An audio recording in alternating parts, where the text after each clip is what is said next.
Hello, everyone, and thanks for tuning in to episode 113 of Run to the Hills podcast. Another busy show. It was busy last week. You thought it was busy last week. This week, it's even busier.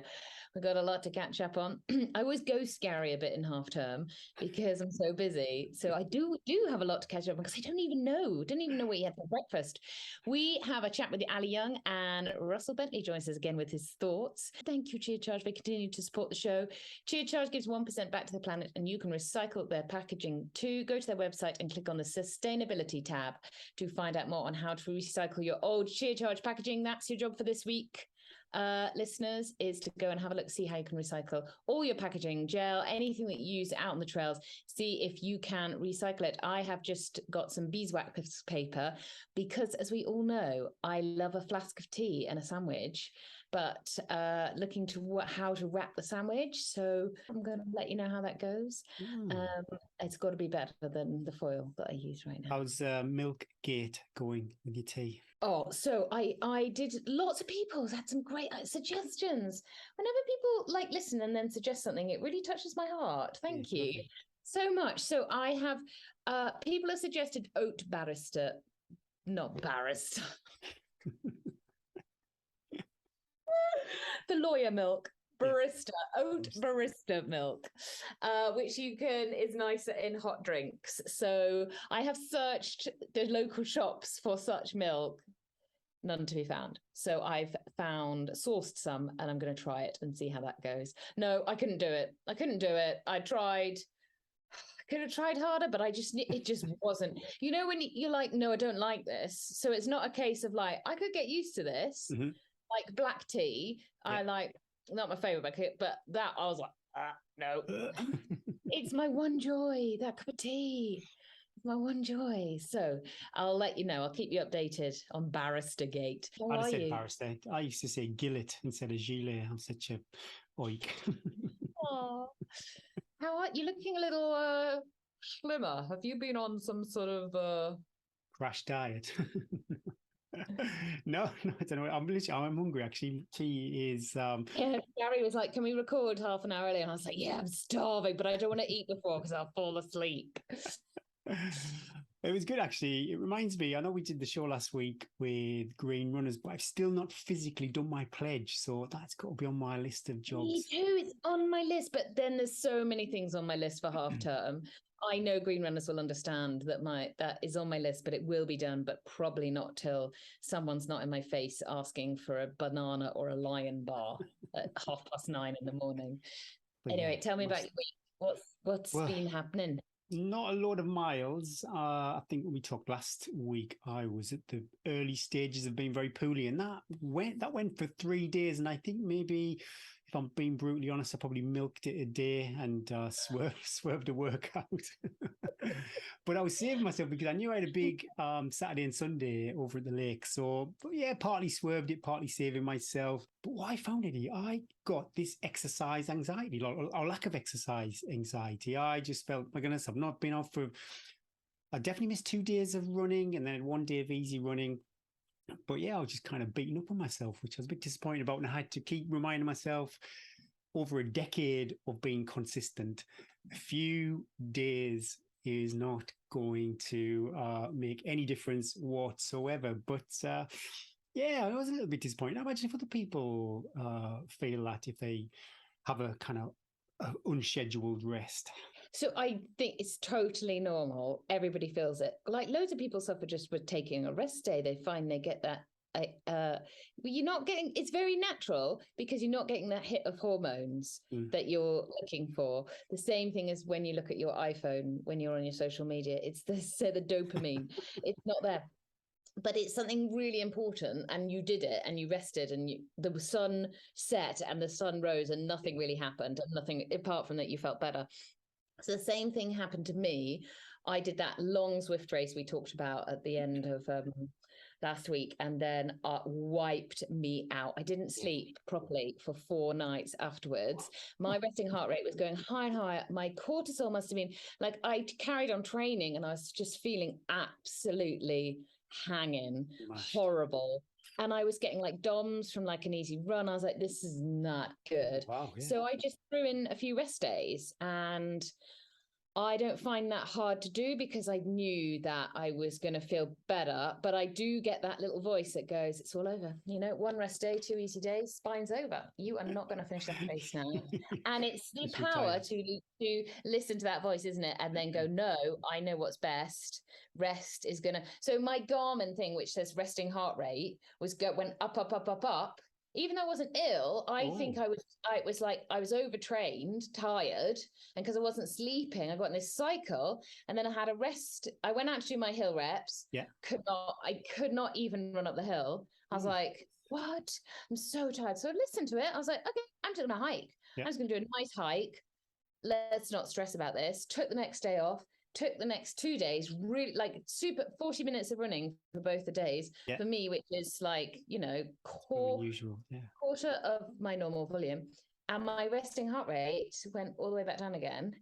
And I felt $1 million. Well, there you go, listeners. So, but also when I write coaching plans, I purposely put in a recovery block, depending on the athlete, every 3 to 4, 4 to 6, where they are in their training plan week. Yeah. So that they, not only it's really important to have that recovery block in their training, but also for them to know that they can step away from the plan a little bit. Because it's really important to get for the rest of life to come in. You get a bit of perspective. You spend a weekend with your family. You see the outside world. You put jeans on. You have a shower.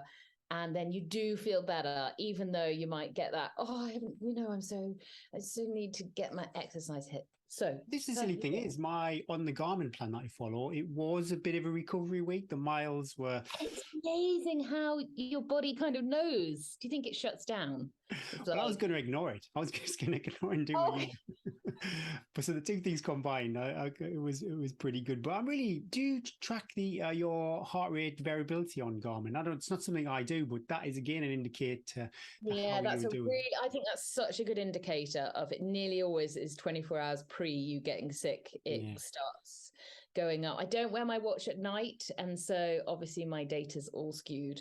But I don't care about Garmin data because I think it's all rubbish anyway. As you're gonna. Well, yeah. It's doing my head in it, and I've turned it off. I watched a YouTube video or read it. I can't remember what it was, but I've turned off the feature that basically after a run, Garmin then determines how good or bad you performed during that run. Then it kept adjusting my heart rate, and it was going down and down and down. So and I know for me, say a threshold run, somewhere between like say 150 and 160 heartbeats, but this had my threshold maximum at like 154, which is, I know personally that's too low for me, and it just kept going down and down and down. So I've turned off the feature that it would calibrate.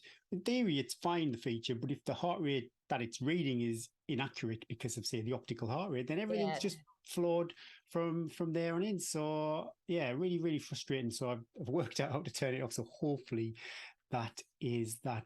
But from a running point of view, low miles, but I finally hit my 2-to-1 ratio. I think I did 55 miles and 12,000 feet of elevation. So yeah, I'll take a positive from it. How was your weekend? How was the trips to the lakes? Oh, awesome. Yeah. So we did on the Saturday, we did the Glenridding loop of the to the Helvellyn, basically like the loop of Helvellyn. And that was really good. And we found some new, more efficient lines, which is good. Ooh, I love it. And we had to, I think there's a bit on to Helvellyn as you're going up to Grisdale town where you cross some water. And I think I'm going to do that a bit lower down because it was quite hairy, and there was 4 of us there, so it was like somebody jumps over. Someone took Robbo, my friend, he took the leap of faith and was first over, and then he was kind of grabbing everybody else as they came over. Sounds like a legend. Sounds like Braveheart. Robbo might not be there.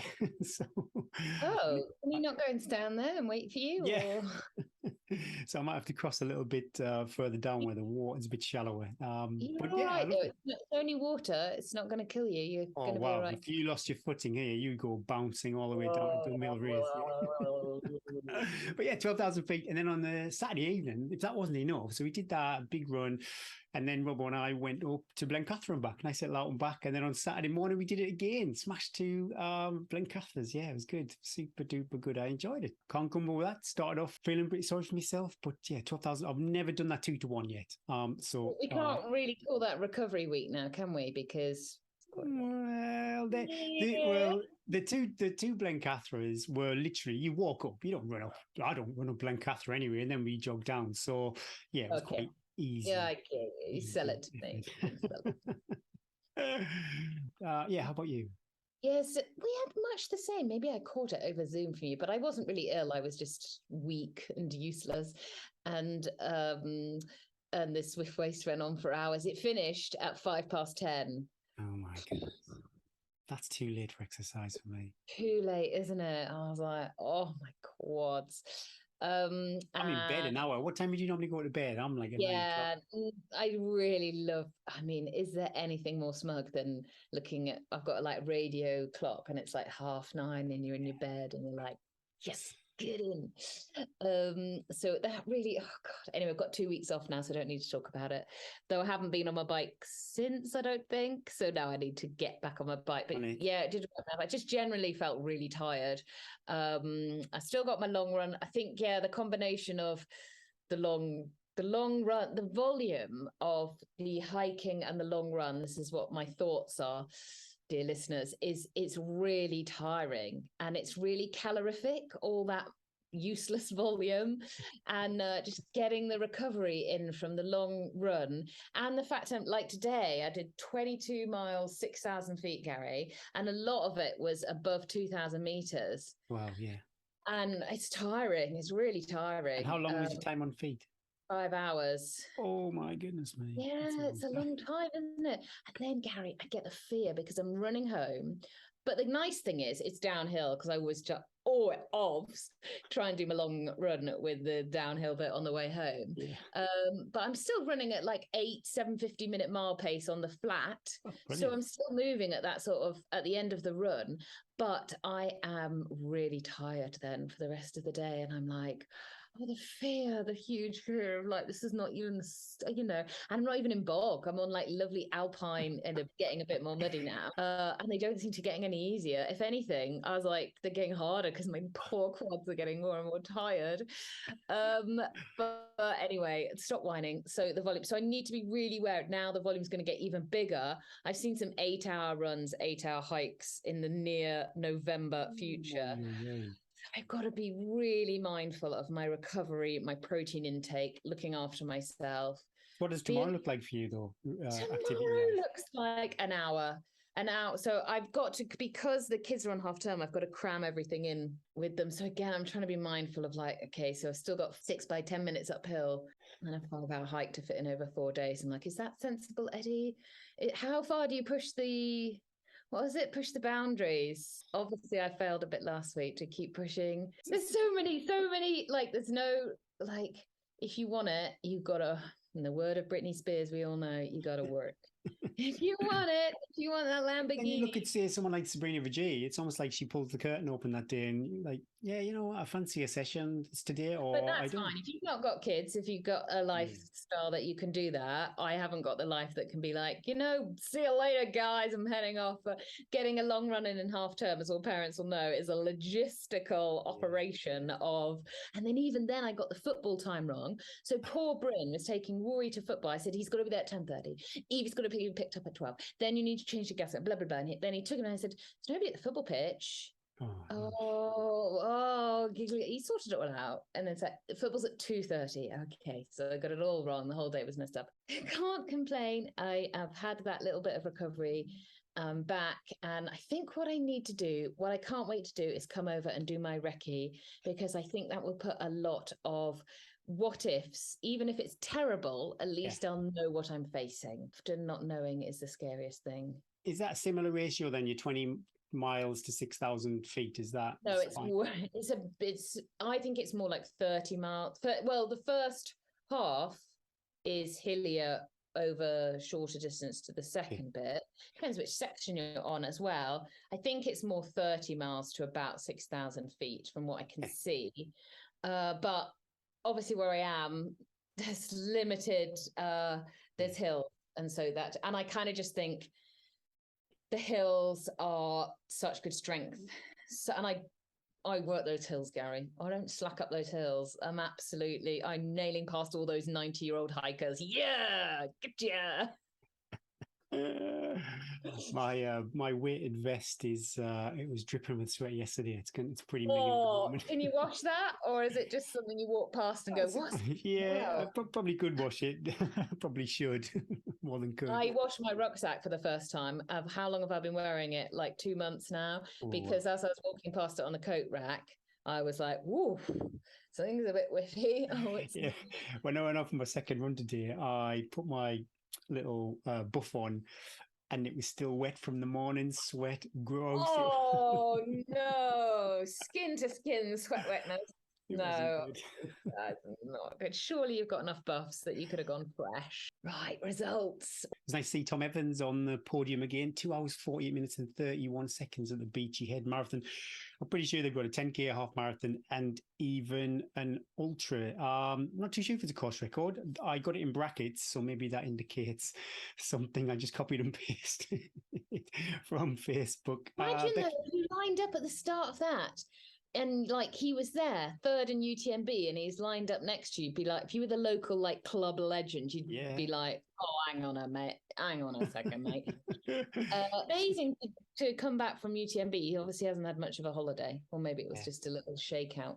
Sorry, and the female winner, Becky Atkinson, took the win for the ladies. 3 hours, 35 minutes and 20 seconds. It's good to like what you say about people who are serious competitive elite athletes being on the start line. To the Helvellyn, that always gets a few high profile local Lake District runners.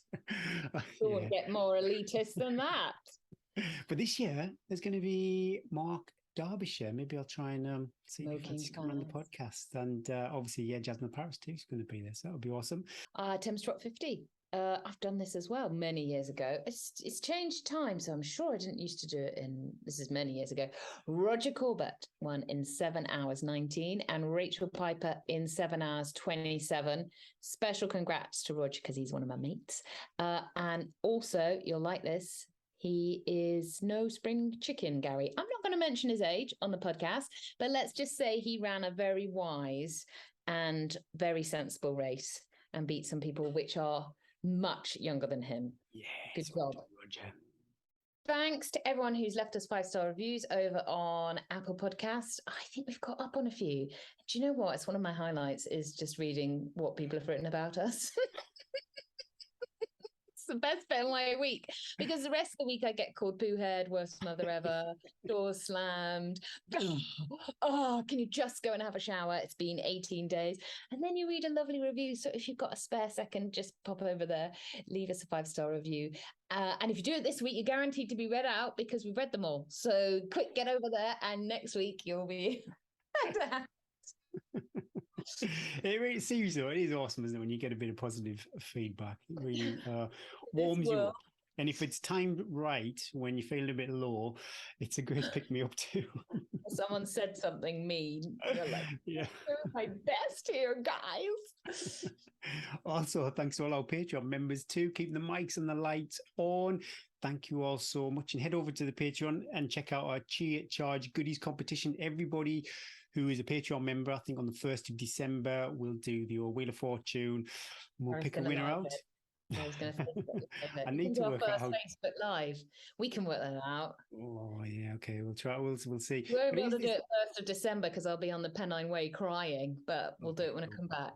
We'll do it we'll do it when we can all get together. And also, if you want to ask questions to future guests, we've got a sit-down chat or a Zoom chat with Diana Devisa, who was first lady at Spartathlon this year and last year. So she went back to regain her crown. Yeah, if you'd like to pop a question over there, head over to Patreon. We're on a bit of a Spartathlon feast.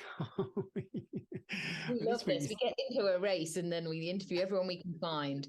Soon it will be the guy that did the banner and the podium, put the podium up. Let's talk to him. Who's that dude at the Berlin Marathon? There's a big story on the guy who gives Kipchoge his water bottle. I think sure we could find everybody. Yeah. I like the guy that sprinted at the London Marathon. Have you seen that? And he led the London Marathon for like 200 meters. We could get a whole podcast out of him for sure. What was your heart rate? And what did you finish the London Marathon time? Yeah, I wonder what his if he had a negative split. But yeah, this week we chat with Ali Young. She is fresh from Spartathlon. I enjoy these shows. Hopefully they keep our listeners company. But also, yeah, like a lot of the stuff that Ali was talking about, you could go back and use a bit of a reference, all the admin, using the ice to keep her cool and stuff like that. So if you're thinking about taking on a similar challenge, yeah, maybe you want to go back and check out the details. But yeah, I hope you enjoy our chat with the inspirational Ali Young.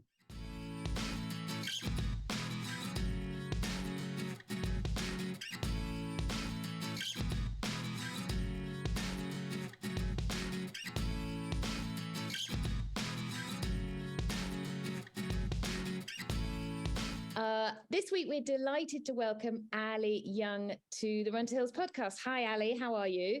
Hello. Nice to be here. Thank you for inviting me, Edwina and Gary. Ali she would just say she looks really smart because she didn't realise that we went out on YouTube. So she's gone glam. She's adding the glam. I washed my hair.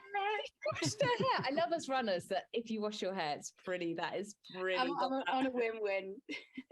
Ali, we start the podcast with 2 icebreaker questions. I'm going to fire them at you just to loosen up, get the chat flowing a bit. Here's number 1. What is your favourite midnight snack?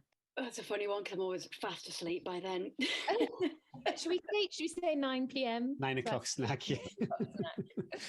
I'm so boring answering this because I'm a snacker all day and I don't really snack at night. I've just had a nice lunch and followed it by 2 Whisper Bar chocolate bars. So I'm not like a health thing, but I'm just more of a lunchtime than a snack after. More of a lunchtime. Yeah, I'm more by the evening. My husband's a late night snacker and I'm like, how can you eat a chocolate bar? He was eating a like Krispy Kreme Dunkin' Donut at like 9:30 the other night. And I'm like, I couldn't eat that. Gary's like, I'm licking my lips. A nice cup of tea in the evening. A nice cup of tea. I'm no health freak. I have chocolate every day, but it's normally earlier. Yeah, I think you wanted to be a quick answer. I didn't give you that. No, we never. We always say quick answers and never quick. I love a Whisper though. That's a classic. That is really nice. Yeah, pack of 10, £1.50. Brilliant. I'll write that down next time we're in Tesco. What's the last great TV show or movie you watched? Really bad, but since I have, whereas recovering, had a bit of a cough on the way back after Spartathlon, I've been really guilty pleasuring Housewives of Cheshire. We're not talking about a good movie. We're talking, my husband won't even be in the same room as me. No, I hear you. You don't mean I love those. I've never heard of this. What's the format? Oh no. Well, it's just terrible. women. Just really selfish, narcissistic, rich people, but it's just a guilty pleasure loads me in. And it feels so good to sit there, feet up, with like something you'd normally never do, never watch, and you watch these women and you go, oh, surely not. Surely it's not real. I did exactly the same. And I was watching the latest of the Kardashians when my husband was out the other night. And my eldest down, and he was like, what is this? Who are these people? And I was like, I don't even know how to explain it really. I'm just fascinated by their world. Yeah. And can I add something better though? The day before yesterday, I watched the Power of the Dog film, so that's a bit of a higher intellect. Okay. Glad to remember that. Pull myself back down. Yes. Is that the Benedict Cumberbatch? Yeah. He's great acting in it, and what a brilliant American. I loved it, but I was waiting for some like big finale. It's quite slow. Yeah, don't want to spoil it. Yeah, there's no gunfight at the end or something. No, yeah, it's quite slow. Yeah, should we talk about running? First time on the show, I'd love to know more. I'm sure our listeners would too. Could you share your running journey with us? Yeah, so I was, as a kid, played lots of field hockey, so team games, not much in my 20s. did my first London Marathon when I think I was about 34. So after my two girls, and then it went from there on, really. So I did my first London, I think, age 34 or 35. Then I've done London every year, apart from obviously this year, it was the same date as Spartathlon. That's right. And did the Marathon des Sables for my 40th birthday, and there entered the ultra world. Wow. So after that's where the ultra side came in. So went from MDS, heard about this 24-hour thing that I'd never heard about before, which I literally said to Gareth, the guy who told me about it, that is just ridiculous, just so stupid. I really meant it, but some seed must have been sown that I found. I did a Endure 24 that year. The following year, a couple of times, that got me the 24-hour thing. You know, it's around a it's like an off-road. Yeah, and lots of people do it as teams. After that, I ended up at Tooting Bec, like many have done, and qualified for the GB team there. And I didn't really know that was a thing either. So that was very exciting. Awesome. And then the 24-hour thing has followed.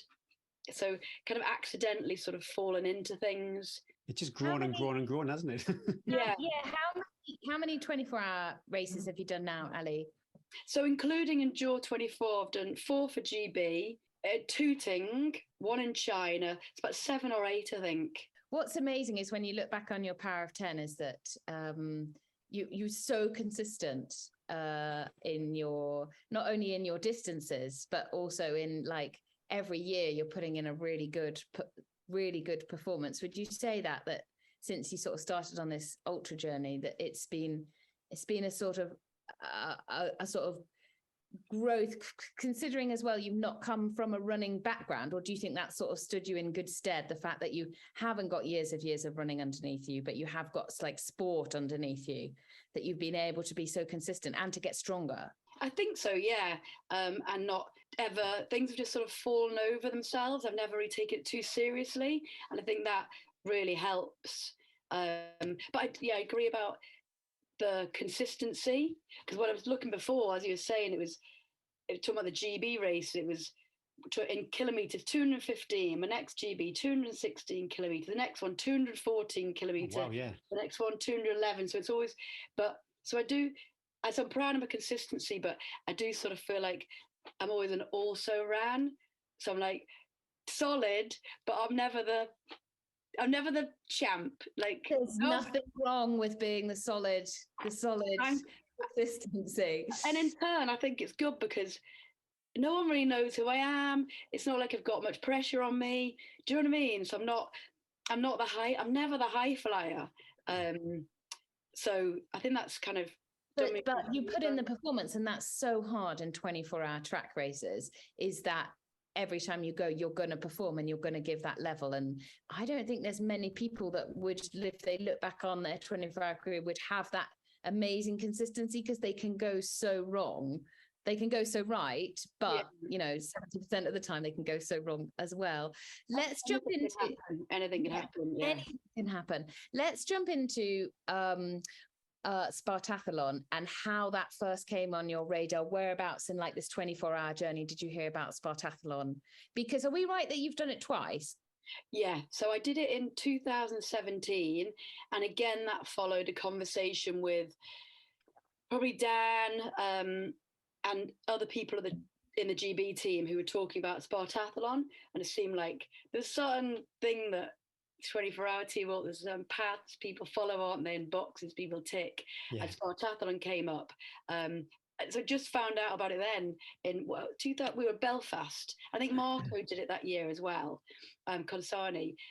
So just entered that in 2000, so 5 years ago. And then back here again this year, partly because it was the European Championships 2 weeks before Spartathlon, but I might not get selected anyway, but I didn't put my name in the hat because it was one of my really good friends' 50th birthday in Ibiza. So I was partying. And I wasn't going to miss that. So I didn't put my name in the hat because I knew I was going there. And I think I sort of thought I needed to, well, if I'm doing that, I need to torture myself in some other way. Oh, yes, I'll do Spartathlon again. How did it go the first time that you did it? So it went really well.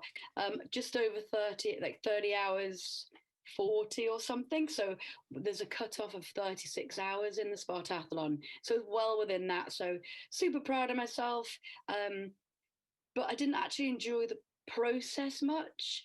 I really didn't explain to people listening about the Spartathlon, because the cutoffs, they're very unique to the race and the checkpoints are very unique. And so probably when you do it the first time as well, that is a big stress on you. Yeah. So it's 153 miles. There are 75 checkpoints. So it's very regular checkpoints. Oh, wow, yeah. But every single checkpoint, I believe, there's a cutoff. So it's from the off. So it's, I think, obviously they're always up for debate, but one of the hardest races on the planet because of cutoffs. You've got to run this race. There's no walking it out, certainly for the first section. I think you have to do a marathon in the first marathon in like 4:45 or 4:50. So it kind of sets the bar considering you've got another virtually 5 marathons after that. So it's not for the faint-hearted. Are they quite aggressive with the cut-offs, though? I know sometimes with local races, they're a bit kind of woolly if they're going to time you out or not, but yeah. They are, and there's a bus that follows, which what was referred to as a death bus that picks up runners after. But there's 75 checkpoints along the course, but I can't remember exactly how many, but there's less so you can be crewed. You don't have to be crewed, but I've always been crewed, and the first time you see your crew is mile 26, then mile 50. So it's big chunks of time before you see them. Then I think it's 60, and then it gets smaller as the race goes on. But there are regular checkpoints that really enable you to be able to cut it into, little chunks. Yeah. They're virtually every 5K, which is great. So it's very doable. But they are strict with the cutoffs. Yeah, they are. But I think when you're asking about how did it, but I had a lovely crew again, Paul and a friend called Marilena. It was just like a pain fest. So the whole thing, I think I moaned throughout it. Didn't enjoy the process. And when I finished, the only thing that got me finished was thinking, well, I've got to finish it. I never have to do this again. Brilliant. Yeah. I'm never doing this again. And really, really meant it. But as I said to you before we started talking, my memory is really bad. So like child, oh yeah, that sounds good again. So back again. But this time I really enjoyed it. It was so good. Fantastic team again. Had Paul again that crews me in the GB stuff. His wife Sarah and a friend called Annalise. So I had 3. There's 2 official crew allowed for Spartathlon. But you can have unofficial crews. It's all legal, but they can't give you anything. So they can't give you anything, but they can. Not from abuse. Yeah. So when you went with the second time, how did you approach that training differently, knowing that the first time it was a world of pain? Did you make any changes? What did your training look like? When I did, it's all a lot of it is on road as well. So it's not like, your 100-mile trail race. You've got to think of that as well. So what did your training look like? So it was pretty mainly road. Yeah, mainly road. I've got a really good loop that local listeners will know, the Pedner Loop. It's just a 5-mile loop, but it's road, but it's really hilly, but it's quiet as well. It's great. So I think I did 50k around there, which is 6 loops of Pedner. So people that do Pedner, they oh my god, goodness it's just really undulated, some nice steep hills. But you need to get on the road to get your body used to that impact. And when I did it in 2017, I didn't have a coach then. I did for my marathons, a lovely guy called Brian Smith, but now I have Robbie. So I was coached for the last couple of years by Robbie. So we did lots of kind of Kenyan hills, so going up and down hills, so not just hill sprints, up and down for 10 minutes, rest, go again, that sort of thing. because I wouldn't say I'm a natural uphill by any stretch. In fact, people that run with me know, oh, Ali's going to die on the hill. But I do pride myself on downhill. I'm pretty strong. You know, with some people break, I can go for it, which really helps you. The Spartan is very hilly, and as many of you'll know, and many of your listeners, at mile 100, there's a mountain you have to go across. So it's very hilly, and it's about a big, 5-mile climb up before you get to the mountain. So there are a lot of hills, but the last 13 miles of the race pretty much is downhill. So as long as you can remain strong, you know, if your quads haven't gone to bits, if you're a good downhiller, you can kind of float, you know, relatively speaking, down.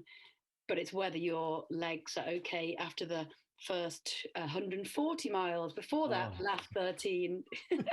I know, Ali, that you're not just a runner though as well, and I know how much strength and conditioning plays a role in your life as well. You're a PT as well, aren't you? So yeah, you do a ton of strength work as well. I do. I think probably not as much as people think I do, but there's always comes to play. And also I do PT in my garage. I also run a boot camp called Park Fit. And where it's appropriate, depending the number, depending on the class, I can join in.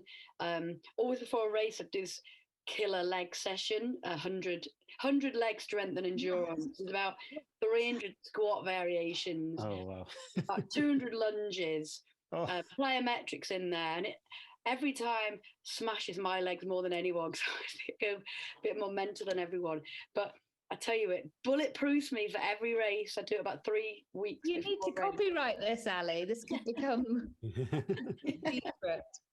But I lift heavy now and again. But I'd say for each race, I kind of go. So I strength train myself. So it's self-trained for my conditioning work. But I kind of go with the flow with it. So I've taken different formats with it. I've done heavy, done more CrossFit-y style, and you know, done the single leg work. But I'd say all, to be honest, when people say this and that, it all works. If I wasn't really lifting heavy before this particular race. It just depends where my brain is. I just go with the flow. I have you know, different passions, and then I don't want to do that anymore. I just follow what I think, what my intuition tells me I need for different. I like that. Because it's quite common at the moment. You hear about lifting heavy. That seems to be on a lot of podcasts that I listen to, and it's just refreshing to hear you say you've got a kind of big background in it, to be more go with the flow. For myself, who would struggle at home with training, say I just train at home, and then I'm limited by how heavy I can go. Yeah, of course, equipment. Yeah, and sometimes I'll be thinking, is it even worth doing it? But no, it's quite refreshing to hear that. 100%, definitely. You can do still so much. I know, because I've proven it. I felt so strong in this race, and for the period I have lifted heavy in my time. You know, I am a strong woman, but I wasn't doing heavy before in this block particularly. Just so all your single leg work, your elevated leg lunges, bridges, it all really works. Make sure you've got some plyometric stuff in there. But someone's always trying to sell something, aren't they, when someone says you need to do this or that. I mean, luckily I have got a bit of, I think I kind of know what I need, and that might change. It all works. It all adds up. But also I love the listening. I'm doing that much more at the moment with my big training block. I'm like listening, and I'm like, that doesn't feel good right now. I normally lift heavy. In the winter I lift heavy. I'm like, no, you know what feels really good is band work and moving the little muscles and making sure that the glutes are working, and actually a bit more mobility. And I think people should just be like, well, get on the mat and see what you feel and what feels tight, and when you're running, what's not feeling strong, rather than this is what you need to do.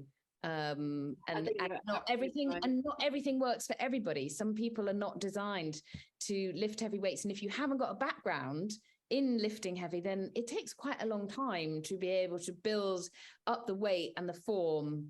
It's an advantage to running, but it's not a necessity. However, like conditioning and basic strength and conditioning, as Ali's shown, is Yeah, I think strength and conditioning is a must. You need to be strong. As I've been asked before, what do you do to be at the start line? I always have the same answer, is to be as physically as fit as possible.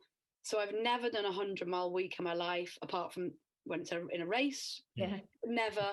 In the most I've done before Spartathlon this year, I think I did 180-mile week, and that was just because I had a busy weekend, so I did 2 long runs, bunch it up, but more like 60, 65. On average, it's more like 35 a week, but just depends. So everyone has, but again, I wouldn't say everyone, at Spartathlon's quite a few chaps that are doing 100-mile plus weeks, and it works for them. Brilliant. But I've never done it in my life. So, and also partly because I've said before, I find it quite boring running for a long time. I like the races, but you're not going to see me. Yeah. Mindless training. And I like the company for a long run. I need a bit of company. Yeah. Friends or a podcast, I don't mind. Or if you could sell the podcast, exactly. Yeah. I absolutely binged podcasts yesterday. I had a 5-hour hike to do, and I'd saved like 3 or 4 really good ones, and I had the best time just like totally binging through these podcasts and be like, and there's nobody interrupting, there's no other thing, and you can just lose yourself in other people's stories.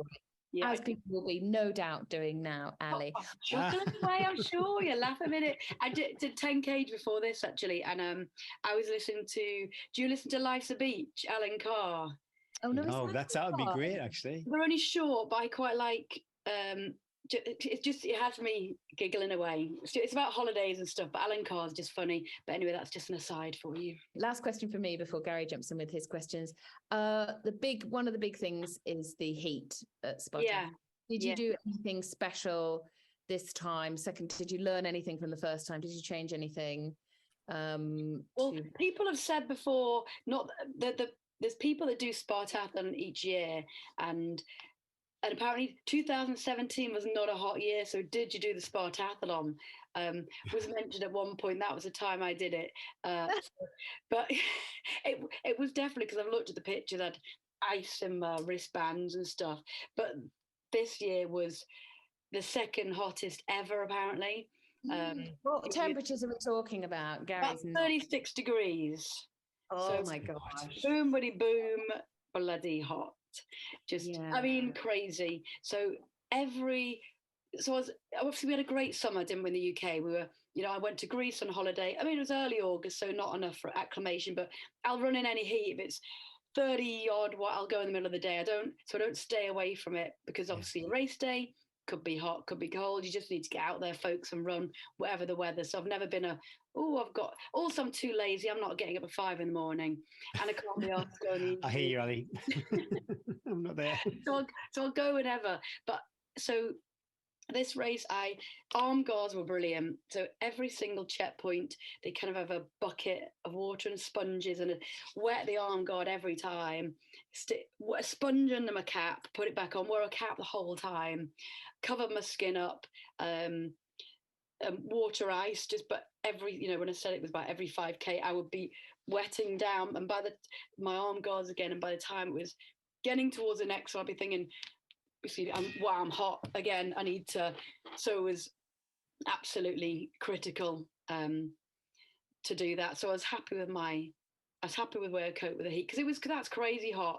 Did you get terrible chaffing from the constant wet, dry? You know what? This year, my bits and bobs were a bit chaffed. Because as soon as you said that, I was like, I'd be in bits. I would be. The shower afterwards, it would take me like a week to get in the shower. I did a race in, I don't know, 2017 or something. Me and Dan Lawson went to China. We were kind of flown to China to a 24-hour race, and it was really hot again, like 95% humidity. Just the humidity was just crazy. Even the local athletes were just lying on the floor, like having breaks, just sleeping through the night. And I remember just tipping water over everything, and it just went in my shoes. And the chaffing after that was horrific. That I'll never do that again. So even any of the big races I do now, if I'm kind of wipe myself down on my leg. I'll do it really carefully on my legs so it doesn't drip on you. Be really careful, tip your head over so it's not going to land on your feet. Arm, brilliant, because you can keep your arms away from you. So that is a tip for everyone, just be really careful how you wet yourself down. So I've had worse chaffing, but yeah, luckily I've got like a top crew. Paul McGee now is on the kind of official management for the 24-hour team, and he came up with me for one of the 24-hour races, and now he's does them all the time. I wasn't there this year, but he went as well. But he's got all the gear. So he's got loads of plastic gloves. So he was giving me gloves so I get Sudocrem and just getting it in there. But that worked better. I tried Vaseline. It was still like dedicated crew member. Yeah, it was sore, but it wasn't too bad the day after. Actually, it seemed worse. Oh my goodness me. But any other strategies? You mentioned about your crew, and there's quite a big gap between points where they could actually physically do anything, or anything. Sudocrem, the keeping yourself on. What about your nutrition? Did you have any kind of nutrition strategy? So you're also allowed, because obviously lots of the athletes aren't crewed, so there's drop bag points. I don't know, I mean, a lot of them. I didn't need too many of those. So I think within the first marathon, I put 2 drop bags. I can't remember when, maybe 13 miles and 18 miles or something. And yeah, and I do like sandwiches. I make quite a lot, but white bread sandwiches, jam, ham, cheese, something like that. Yeah. I think I only had the jam ones, but bars I tried to have early on, proper food before my stomach wouldn't take it. Also, what's been a game changer in the last couple of years is beta fuel. That, because we always know, what is it, 80 grams of carbs in it or something. So whatever's going on with what I'm consuming, if we know I've got that going on, you've got your energy in there. But I don't know much about beta fuel. Is that a drink? It is. So it's a system. So Science and Sport, one of their big company, one of their things. So yeah, it's just a drink, an energy drink, but it packs a punch. But it's been great for me. But I'm also what other crews were observing and saying to my crew is what I'm good at, because obviously in that heat, in any long race, you'll hear all the time with your guests, I'm sure, I was sick, couldn't eat. It's a common theme, especially when it's hot. But I'm quite good at being told you need to eat this, and I just go, but eat it anyway. So pull a really horrible face.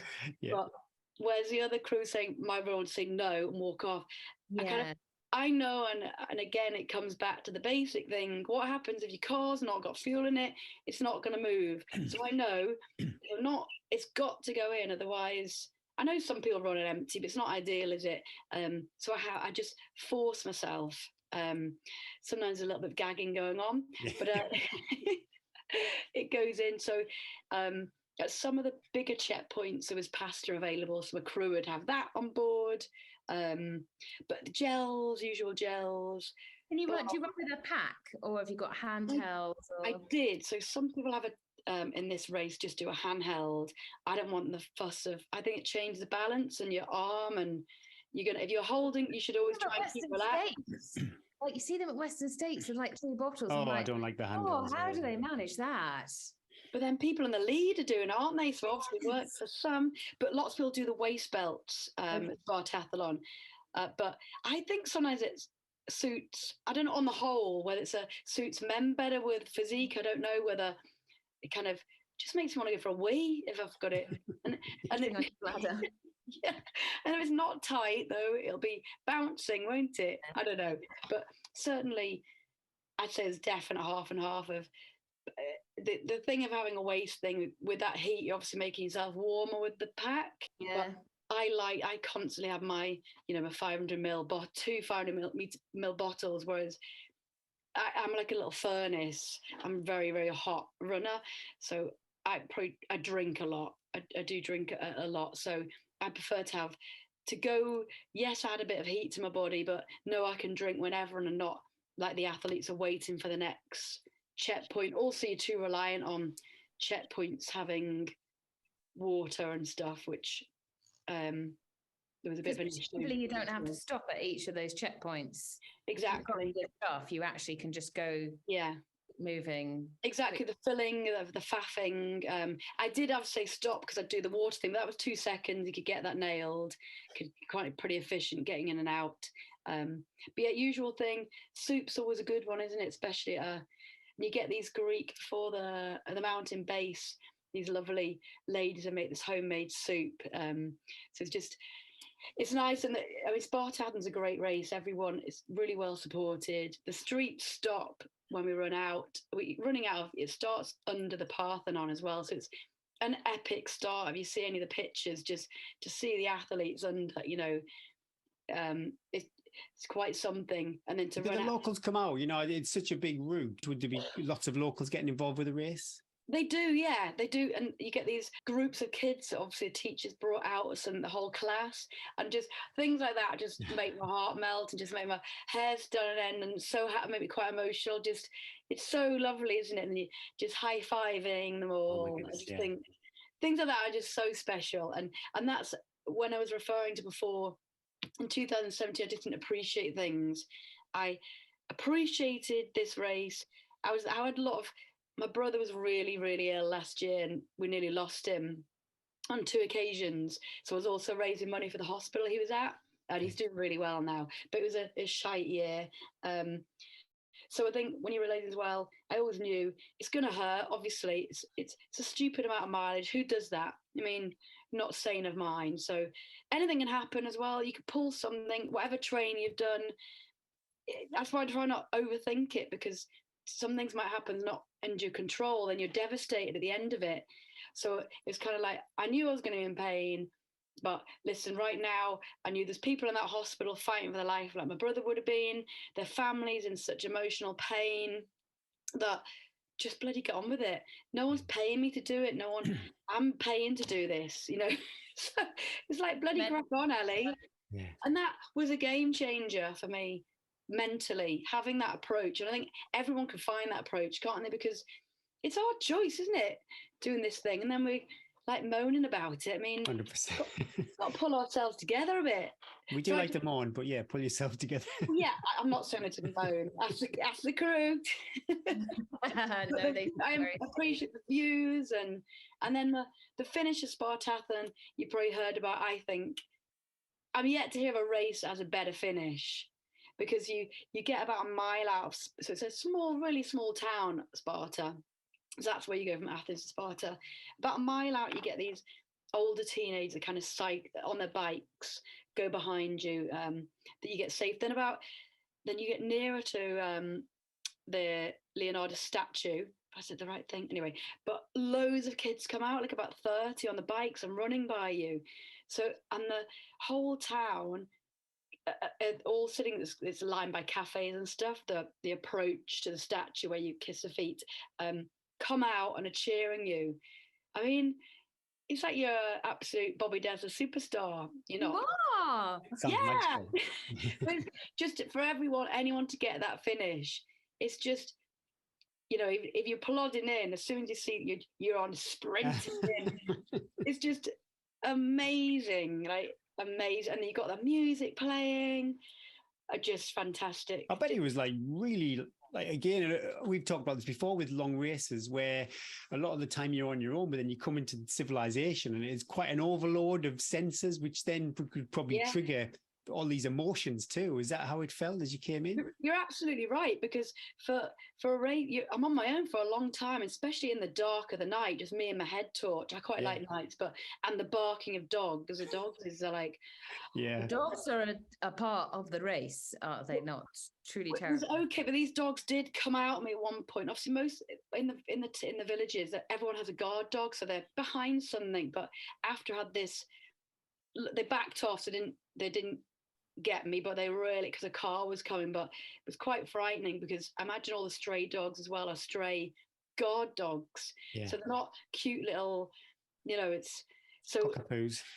Oh, to see a cockapoo. No cockapoos.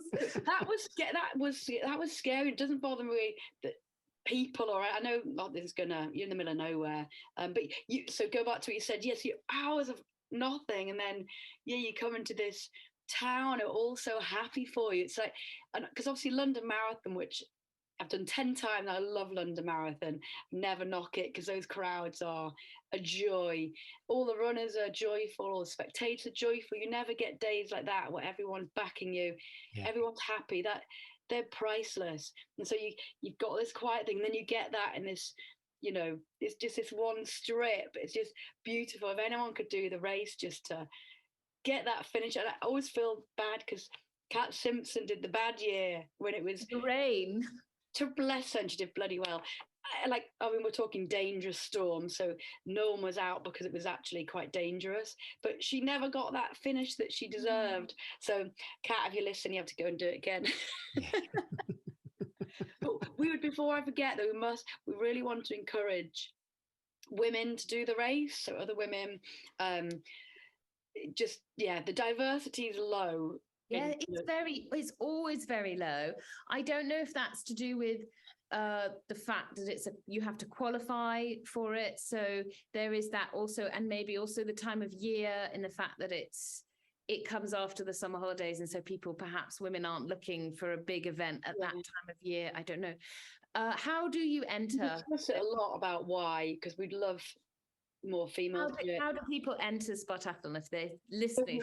So you can qualify by a 100-mile time. You have to finish a 100-mile race in 21 hours for men or 22 hours for women. And then, and to achieve a ballot qualifier, you need to be able to achieve, no, that's it. I thought there was an auto qualifier that you. So you can also enter via a 24-hour distance. Okay. You can also qualify from, I believe, from Granion Canal, and some of the other canal races get you qualification. And there is an auto qualifier. So auto qualifier is men 15 hours 45 for a 100-mile distance, and women 16 hours 30 for a 100-mile distance. But I know that you can do that during a track race. So people go and do a 24-hour track race, which is obviously the easiest way to get that. And then they can stop at that 100-mile to get their auto qualifier. The British Spartathlon team.org have got a really good website with all that information. Fantastic, yeah. And there's loads of questions. Loads of things. And there's always only one or two women represented. If anyone wants to message me directly for any, private questions, I'm totally... will help and look into races you can do and stuff. But Chaffing and all, she'll let you know. Oh yeah, bits and bobs. Bits and bobs. Gary's got one more question before we jump into. Talking about bits and bobs. Gary wants to know more about the real Spartathlon race. Yeah, the Spartan Mile the day after. Oh, yeah, it's funny. So the day after, it's called the Spartan Mile, which actually is just a lap around a 400-meter track, and the track is just behind where we finish. And when I did in 2017, I remember a message coming through, and I don't know whether we weren't as organised, but I just thought they were joking. No, that's just stupid. Yeah. I also could not walk after that. So I remember crawling to the bathroom. I've been really good after this one, so everything's gone really well. But yeah, it's called the Naked Mile, but luckily. Well, there was one very proud man that did do it completely naked. Oh my goodness! No, I said to everybody, naked. Most of us were in underwear, some sensible underwear. So it was, I don't know, gosh, there were about 80 people. It was so well attended. It's so funny. Yeah, these are all Brits, are they? It's a British thing, or is it open to everybody? No, it's actually. I forgive me, I can't remember the name, but it's lovely American guy started it, but then it was open for everyone. No, he was giving out a registration, letting everyone know about it, so it was really well attended. So I mean, ridiculous, but one brave soul absolutely cane it. Obviously, who do you think cane it? Some guys, hopefully not the naked guy with things flapping. But it's such a nice. I think that the big thing about Spartathlon as well, about that race, and especially from the Brits going over, it's a team. It's a really nice thing to do with a group of people. Often as ultra runners, we do these as massive solo efforts. You go to a race, you say hi to people at the start and you finish and it's all over. But this looks like people make it into like a proper holiday, and they take the crew out and everyone gets to know each other. Fantastic. So I just loved it this year. So we're all at the hotel together. So for the athlete, there's a certain fee, and it takes from arrive on Wednesday and we leave on Tuesday. So it includes the hotel, all your food, the race, and the gala dinner on the Monday night, which is great fun. So everyone in their nice little outfits. But I have to put a lot of thanks to, there's a Spartathlon committee with about, I've been on it for the last year, but I'm not giving myself credit because I've just been getting on board with it. But they really organise sponsorship so we all can get matching T-shirts. So you know who your crew are. You know when you get to a checkpoint, especially if you're not being crewed, who you could, just ask advice from. It's really together. It's a really beautiful thing. That's what attracts me to stuff like Spartathlon. The same as being in the 24-hour GB team, because it's being in a team again. It's very much the crew management. I believe we're all a team, and I wouldn't have done as well without my crew, who I thank from the bottom of my heart. So I love that team element, and it was fun. Spartathlon this year is so good. There's, I know there's probably about 22 British athletes, probably another 50 crew. Wow. It's just loads of us, and everyone's just so lovely, and yeah, it's just one big loving, man. I love that. I love the community and the shared memories, and that's what would make someone like me want to go back again. Yeah. When did you do, Gary? I don't know. Sorry, no. If I had done it, no. See, I've done Lake 100, but just similar things that you're saying. Yeah, definitely enjoy going back to that race and entered it again too. So the third time. Yeah. Is that it now?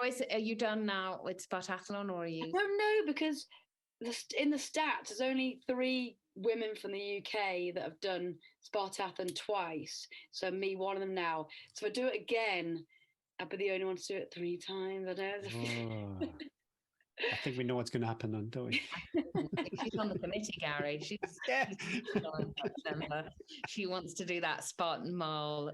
She's on the committee. She's getting above herself now. Oh, you've inspired me. I'm like, That's wonderful. It's brilliant, honestly, and it is.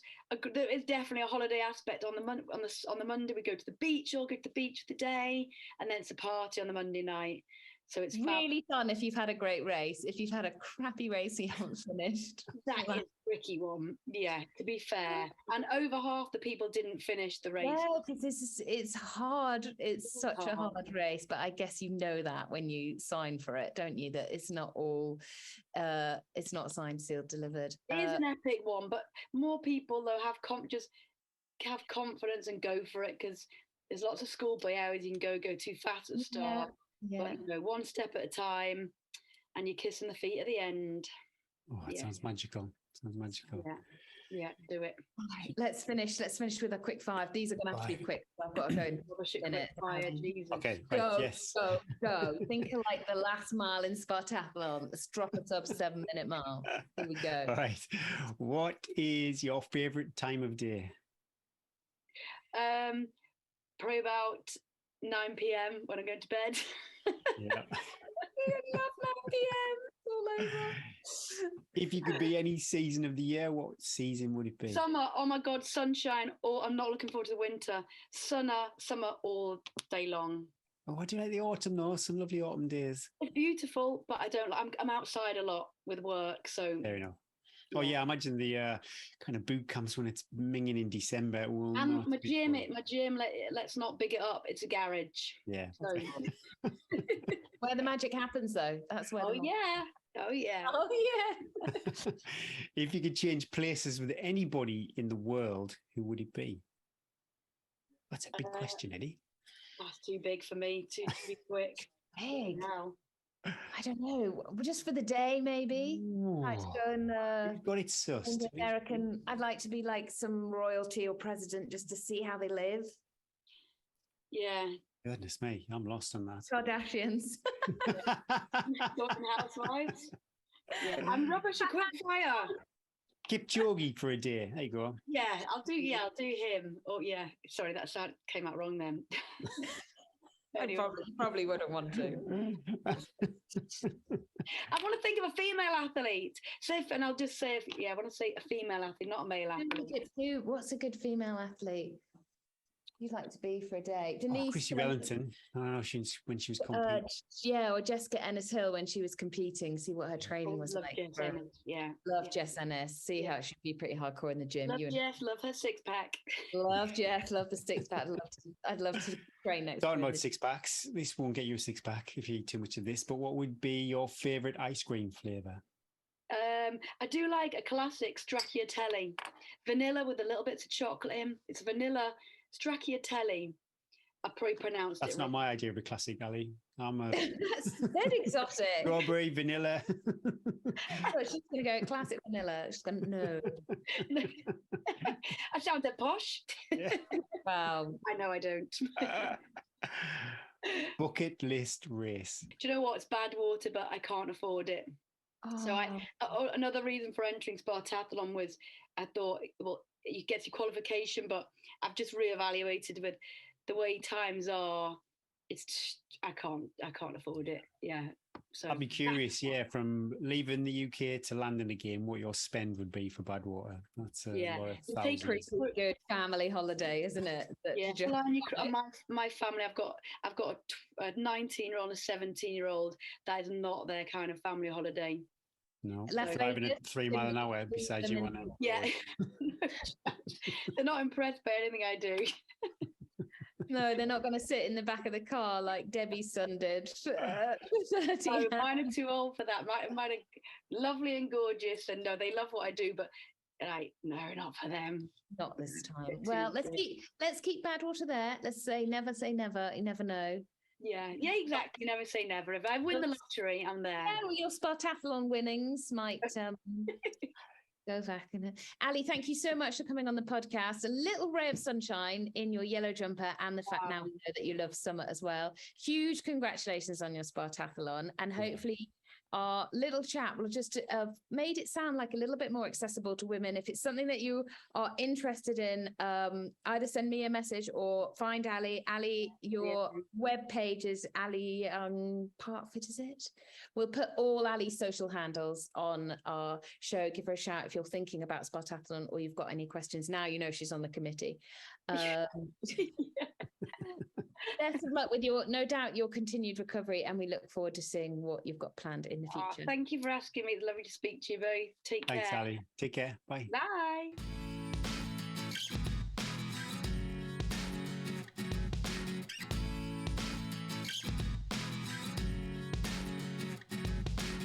Isn't she lovely? What a lovely person. I felt we could have talked to Ali more. I had to cut it short because I had to go and get the kids, didn't I? We had so many more questions, but I loved her approach to training. And the fact when we looked her up on Power of 10 when we were preparing for the interview, we were like, gosh, she has been consistent for 10, 15 years. She's still fresh. She's still competing at such a high level, and she's still improving. So lots to be learnt there from her training approach, from her joie de vivre as well. She doesn't take life too seriously as well. She's a radiator. Somebody said to me years ago, there's drains and there's radiators you'll meet in life. There's probably that's simplifying people. But yeah, Ali was definitely a radiator. There's definitely people you like to be close to, and there's definitely people that we ghost on WhatsApp. Like you. It's not very good. It's just I'm busy. You know, when you asked David where his favourite place in the world would be to... And I told him that he could forget about climate change, and he said, Eddie, I can never forget about climate change. And you just died in the background. Let's talk about that. Yeah, let's talk about that again. Well, that was awesome that, you know, when we say this, when our listeners connect with it and they comment on Facebook, and Jonathan Zing did just that and started with a conversation. But I thought it would be really awesome. This could be our competition this week. If our listeners could share where they would like to visit or live and why, and if they could, a photograph, that would be awesome. How long are we going to run the... Where they want to live for a year. Do you want it to be that, Gary? Yeah, go on, be specific. Where would you live for a year? Well, yeah, I had Jonathan ask me this, so I said, Norway, I would like to live for a year. I would also really like to live in Canada. in the mountains. I know there's a bit dull with one mountain range to another, maybe mainly for the maple syrup. Oh, yeah. So nice. What about you? Finland for me, I think. Not many mountains. No, but lovely but people. It reminds me of England in the 80s, without the football violence, the miners' strike, and a war with the Argentinians. Okay. Apart from they were the three major things I remember negatively from that. Yeah, but I suppose it reminds me when I was younger and simpler times and a lot more family time. Yeah, that's a big thing, isn't it? I think lots of people will relate to that, of going somewhere where family comes first. So I'll pop something on Facebook, probably three to 4 days late, as per norm. No one seems to mind. And I'll put on there as well when we're going to close the competition, but where you would like to live for a year and why. Oh, by the way, you can always take your dog as well. So anyone with dogs who's thinking, I can't enter this because I couldn't leave my dog for a year, it's fine. We've got that all sorted, and you can take your dog as well. I wonder where Russell Bentley would live for a year if he had the choice. Planet Russell. I enjoyed Russell's audio. So yeah, last week we had Trish supplied us with their little inspirational bit of audio, which I thought was awesome. And this week it's the turn of Russell Bentley. Hope you enjoyed it. Hello, my name's Russell. You've probably already heard of me. And I'd just like to say thank you to Eddie and Gary for inviting me on to the show as I don't know, the third musketeer. That's not a thing. Very brave of you guys. We'll see how this goes. Things might change rapidly. Right. And I don't know if you understand what I'm doing on here. I don't either. But I think I'm supposed to be just riffing on about something that enters into this vast empty space in my mind, running related or otherwise. And I do have a lot to talk about. I like to talk a lot. You'll find out. So the subject that I want to talk about today is fit beats tough. And I think I've invented that, but I really like it, not just because I've invented it, but I also do like it because I've invented it, but because it's true. Fit beats tough. And there's a lot of reasons why I came to that today. Specifically to do with the London Marathon, but I'll get back to that. But what I want to talk about is this concept of toughness and the fallacy of toughness, and how it's actually, even the word can be detrimental and can block us from getting where we want to go as runners. So I'll just put it out there. You'll get used to my big head, hopefully, as we go on. I don't mean it, most of it, honestly, but kind of also do. I get called tough a lot. It comes up a lot. And I can see why. I've done things that look tough. Dragon's Back race is called the toughest mountain race in the world. And it probably is. It's 6 days running from the top of Wales down to the bottom over every bloody mountain on the way. It's 236 miles, hostile terrain, terrible weather, twice the elevation of Everest. It's a tough race, and I did that race. Excuse me, sorry. Paddy Buckley round, another tough thing, lots of tough things, you get the idea, right? And I get these comments on Instagram like, beast. I assume that's meaning that I'm tough. Maybe they're just talking about my hygiene, I don't know. Beast mode, or robot, or machine, or you're an animal. They don't specify what kind of animal. It could be any kind of animal, but, I'm guessing like a strong, tough animal. I hope. Not like a pigeon. Anyway, right, I like hearing all that stuff. It's lovely. It's a compliment. It's intended as a compliment. But I do also cringe as well, because standing in that space as someone who people think of as tough, and obviously it's all relative, you know, I look up to people who I think of as tough, and it goes on and on. But I just want to say that it's actually it's all bullshit. It's not toughness. Toughness is not the thing that you either can train or that you can rely upon or channel.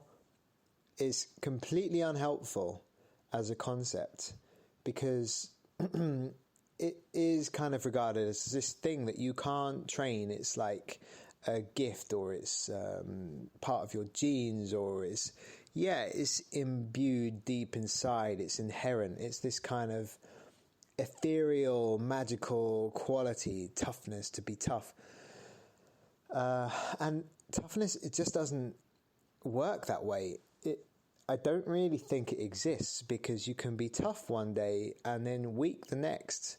And you can spend most of your life weak and then some days be tough. You know, if you think about it, a sheep, a fluffy, woolly sheep, sleeps out in the rain every night. But a sheep couldn't do the Dragon's Back race. Is this working? I'm not sure I'm getting the point across. Okay. I have a story, all right, about two people I want to talk about. And I'm hoping that this story explains better what I'm getting at. All right, so here we go. This two men, okay, same height, same weight, same age, all that kind of stuff. And yeah, let's say, like, you know, same natural abilities. One's called Igor, and he's a Siberian woodsman, and he hunts bears, right? That's how he eats, okay? And he does these short, sharp sprints through the snow, and he does a little bit of bare knuckle fighting on the weekends. Everything he does is tough, okay? He lives in the cold. It's a tough life. Everything he eats, he has to catch out in the wild. He is in a constant battle, right? So that's Igor. And then there's Andrew, the accountant living in Surrey, and he likes takeaway curry, and he likes a bit of match of the day on a Saturday. Right, but he's following a Runner's World intermediate marathon training plan, okay? So he's running 5 days a week and Pilates class on a Wednesday.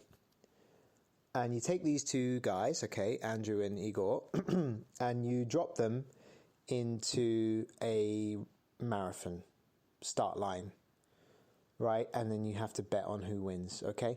You have the toughest guy in the world, and then you have Andrew, okay? Nobody's idea of the toughest guy in the world, right? Wouldn't make the top billion. And they race over this marathon, this flat road marathon, bit of drizzle, not too bad. Who wins?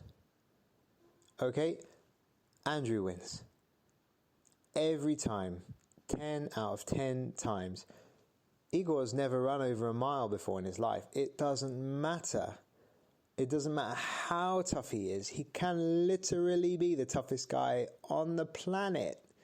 He's not going to win this race because he has not spent 3 months training for it. He's never trained for it. He's never run further than a mile. He can't do it. It doesn't matter what processes are going on in his brain. Mind over matter. It won't help. Andrew doesn't need to be tough. He just needs to do the schedule 5 days a week for 3 months, okay? He builds up clever, runs 10 miles, then he runs 12 miles, on the next Sunday run it's 15. He builds up to it slowly, and it's never some big shock to the body because he's done it intelligently, progressively. Fit, beats tough. Every time, fit beats tough. So for me, with the Dragon's Back race, I saw a lot of people struggling. A guy on the end of day one, I'd got in after 7 hours. This guy, it took him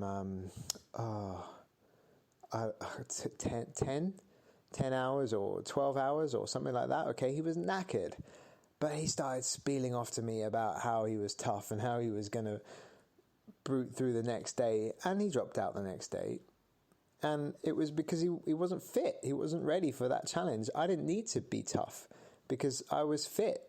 And so my body knew what to do and my brain knew what to do. And so the reason that I'm getting at this is because I think it's a distraction, and it holds people back, and then you put like a us and them. With elite athletes, I'm convinced the more elite you are, the less tough you need to be in the race, okay? You are tuned. Eliud Kipchoge, Kenenisa Bekele, they are tuned and ready for this race. It's easy for them. Large parts of this race are well within what they're capable of, and they've been there before because they've trained for it, and their bodies are built for it. So it's actually the guys, it's an inverse thing. The guys further back that are having to exhibit more toughness because it's a harder thing for them. They haven't turned up trained and fit and ready. And so I want to move all the athletes that I coach away from this whole concept of being tough. If you are fit and you are trained, toughness takes care of itself. So to get back to the marathon that I ran, London Marathon, I had trained really hard. And the day before the race, I got a tummy bug that had been running through my family. Everyone else in my family got it, and I got it. And I couldn't really eat anything the day before the race. So obviously everyone knows that's bad news. You're supposed to be carbo loading and enjoying carbo loading, and I couldn't really do it. So first mile of the race, I knew I was in for a long day. And then it transpired that way, yeah. So somewhere around mile 17, and I've just got this foggy head from no carbs, no glycogen.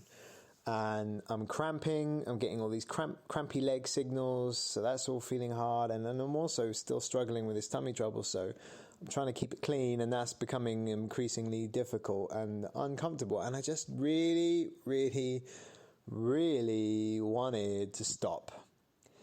And that idea, is pervasive. Oh, God, and it just started to feel really like, oh, how nice would that feel? And all the A goal, the B goal, the C goal, the XYZ goal, they were all flying out the window so fast, those goals, time goals, position goals, all the goals were going because I was just not running as well as I wanted to. The mantras, they weren't working, they weren't sticking. I couldn't remember what the mantras were, or I just didn't care. They weren't hitting. And it felt like scrolling through your playlist on like Spotify or whatever and just skip, trying to find a song with a hook that works, that grabs you, that can keep your attention. And the thing that I caught onto was Nina's face, my poor wife. She was at mile 25. I just couldn't bear the look of disappointment on her face. And that stuck. And for whatever reason, that was the thing that I found that stuck. And it meant more to me. That was more painful, that face, than the pain that I was going through at that moment. And it was enough. It was enough just to keep me going to the next mile. I didn't have to think, okay, I've got 9 miles to go. It's using strategies. It's running through strategies. And it's experience of doing that. It's not toughness. There was never, I'm just going to deal with the pain because I'm tough and I'm just going to take it and grit through it and be resilient, all that stuff, all bollocks. I just found something that meant more to me than the quitting at that point. And it was this look of Nina's face that got, very clear in my mind, of this sympathy that I just couldn't deal with. The other thing on this, I trained for London Marathon for 3 months, okay? I'd gone through the sacrifices. I'd missed other things that I'd wanted to do. I'd got up early and I'd done the runs. And it's not any of that about being tough. What it is about is imprinting the importance of that race. You keep doing that. You layer and layer on top of layers the importance of that event. I would have loved London Marathon to have been postponed 5 days and then do it when my tummy settled down. That's not going to happen. You have to do it that day. You've built up to this thing. You've sacrificed. And not only had I sacrificed, my family had sacrificed, and my wife had picked up a lot of the pieces, you know, that I'd left and neglected because I was training so hard. It's the training, it's the preparation, not just the physical and the fitness, but also making this thing important. You do that, you do the training, then the toughness, it takes care of itself. So that's the thing I wanted to talk about today. And I don't know how well this has gone. I'm feeling a bit awkward. This is a bit new for me. Thanks very much for listening, Eddie and Gary. Don't know if anyone is listening at this point, but appreciate it. Hopefully I'll get the hang of this as we go along. The thing I want to leave you with is fit beats tough. You do the training. You don't worry about being tough. That takes care of itself. I really believe that. When the time comes, you'll be as tough as you need to be if you've trained properly. Okay, guys, thanks very much for listening. Speak to you soon. Bye. What do you think of that, Gary? What are your thoughts on fitness? Well, it's I fundamentally, yes, I do agree with the sentiment, but I know the longer you go, this probably comes into play, where I have raced people who I would consider a lot fitter than me, but they didn't have the mental strength, I suppose, when the going got tough over a longer race to see it to the end. And I beat definitely fitter athletes. When I look at their 5K time, the 10K time, much, much quicker than me.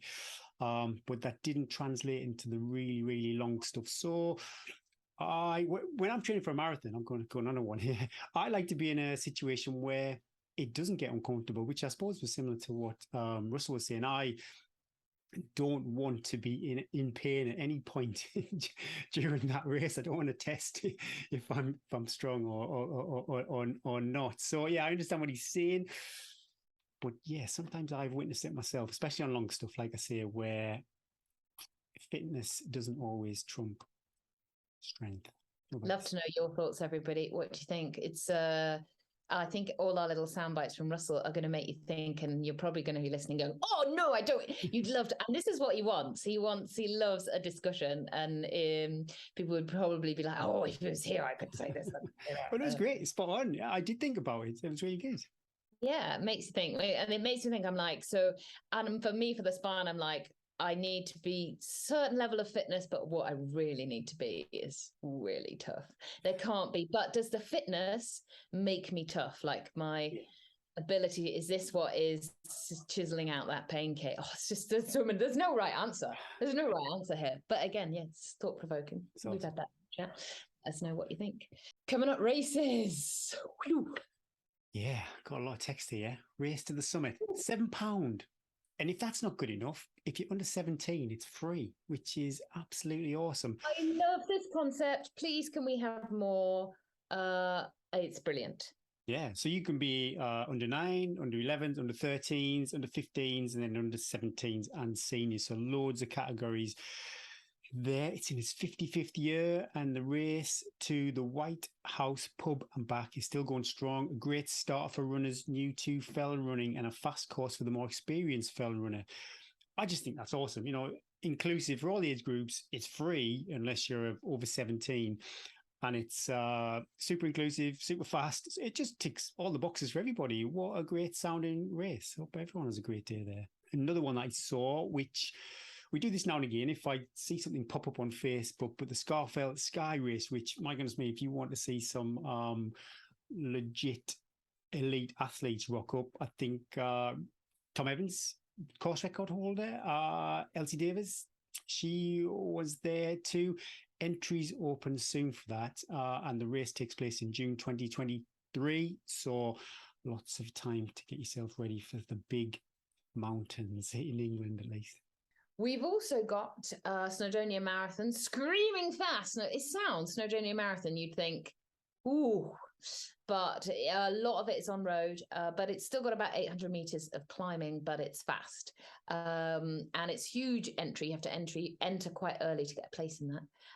And on the complete opposite end of the other spectrum, we've got the OM. Something I've always wanted to do with Bryn is do the OM.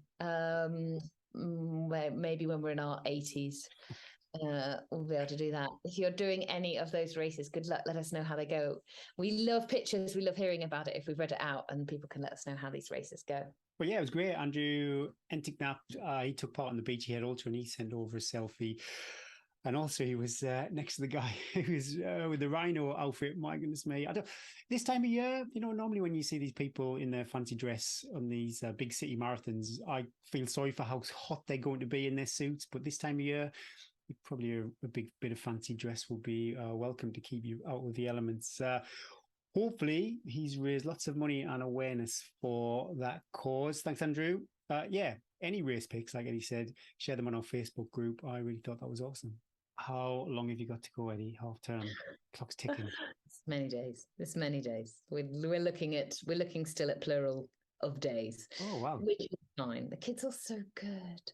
Oh, so I can't complain. I do love being. When I came back from my long run today, Evie, and then I said, "Oh, Eve, I'm going to have to do a quick call," and she said, "Oh, you come back." And I've hardly seen you. And I was like, "Oh, well," I said, "Okay." I said, "I can message and we'll play a game and then I'll do my call." And she's like, "No, it's okay." It's okay. I was like, yeah. And then they know once I get on a call and I can't talk to them. I saw her going over to the sweetie tin going, just one. So yeah, still got another week, but that's all fine. We'll make it work, guys. I've still got to fit in quite a lot because I had a slow start to the week. I've got hill reps and big hike to do, but the big hike somehow seems less onerous. I've done the long run. That's why I did the long run first, because the hike is it's Julie Andrews, it's singing, it's podcasting, whereas the run I have to keep, every bit I'm like, I can run this, I've got to be running, whereas the hike I'm like just waving my lecky poles around, eating chocolate. Talking about lecky poles, sorry. Yeah, it's Moorcroft, lecky pole guy. He is away somewhere, looks very beautiful. Some terrible pole etiquette. He kept telling me off when I was with him and shoving my poles left, right, and centre, and they were both pointing to the sky. Oh, yeah, and that's it. Try and fit it in. I'm really gonna try as well when you're busy with the kids is to really plan my meals, plan my fuel. I've started taking my supplements again. I listened to a podcast with Courtney Dwelter, and she said she didn't take any supplements, and she lives really high as well. But after last week and my crash and burn, I thought, no, I'm gonna make sure, especially as well. I'm totally babbling on, but when you're out all day for 2 days of the week, which I am, so I'm missing meals and I'm eating crap. And I said, yeah, not crap when I'm out, but it's not vitamins and minerals like I would be in my normal meals. So I could be missing 2 or 3 sources of good vitamins, minerals, etc. So I'm upping in my supplements, throwing everything at it, basically, Gary. Try to go to bed a bit earlier and not stay up and watch The Empress, which is my new Netflix. And it's in German. Oh, it's really good. It's in German, so I'm watching it with English subtitles. So it's good because you have to really concentrate. So you can't be distracted. You can't be on Instagram. You can't be on Facebook. Yeah. You've got to sit and actually watch it for an hour, but it's good. I'm not sure if it's... Bryn's quite enjoying it because there's a bit of nudity.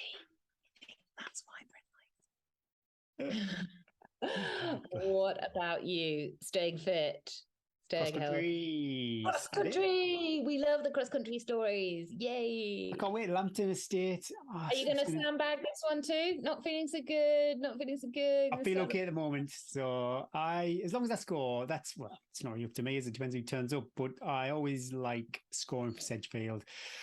And that will be, we'll check it. I always check back for my previous year's time on the same course just to see where I'm at. You can't compare though, because they're not going to be marked out exactly the same. The terrain's going to be different. The weather's going to be different. The times I've done Lambton, actually, I think it's changed. It's definitely changed slightly over the years. So yeah, we'll see which course they put out this time around. But it's such a beautiful place to go for a run. And I don't think it's a Spikes course from memory, but generally, yes, staying local for my running. Unfortunately, there's no trips to the lakes this weekend. Bit of a family weekend, which would be nice. Hopefully, another 10,000 feet plus week. And yeah, looking at Strava today, I think we're on. I think it's going to be. What are you at? What are you at, Gary? Oh, wow. Let me just check.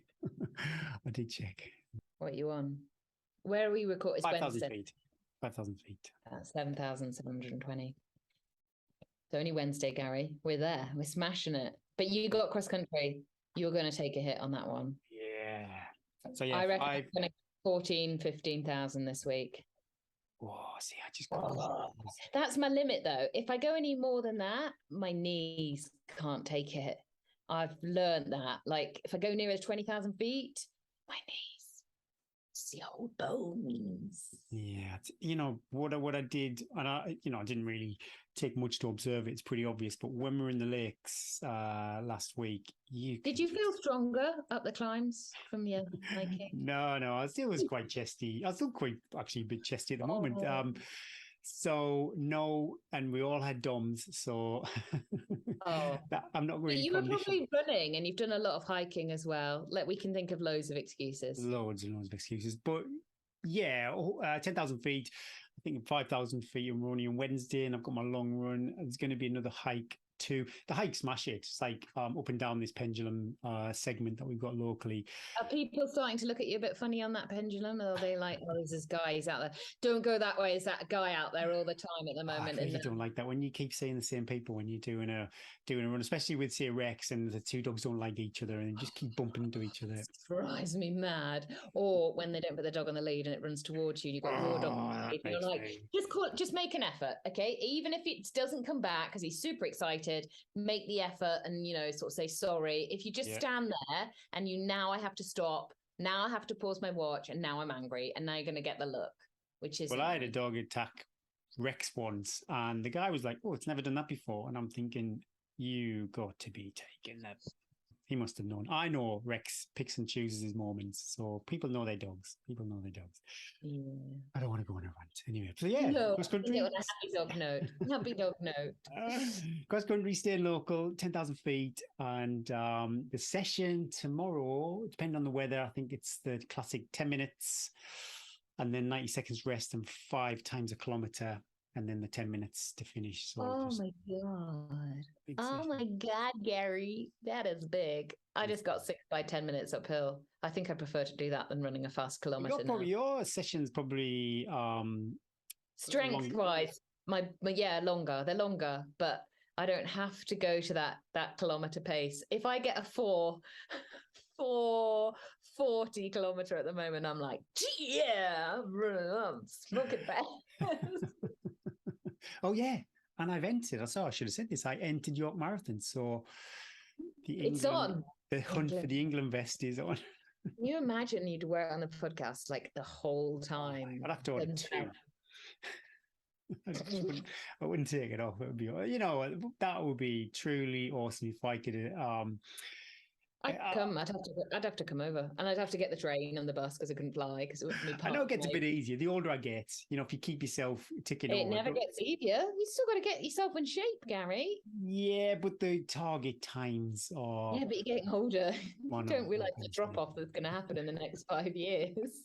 But it'd be nice. It'd be good to see how it progresses. And like you said last week about the Norwegian triathlon team, they have the next goal lined up before they've. You're on it. Yeah, I love it. I love the way you take everything on this podcast. You're like, right, okay, that's it. Lining it up. Right, come on, let's finish. I need to eat my veggie lasagna before I die. Oh, yeah. Well, what was that? That was episode 113. Thanks for listening, everybody. And thank you to Chia Charge for continuing to support the show, sending bards to guests, competition winners, keeping Eddie and I fueled in our adventures, and generally being an all-round super supporter to everyone out on the trails. My name's Gary Thwaites. I'm Eddie Sutton. Let's run to the hills.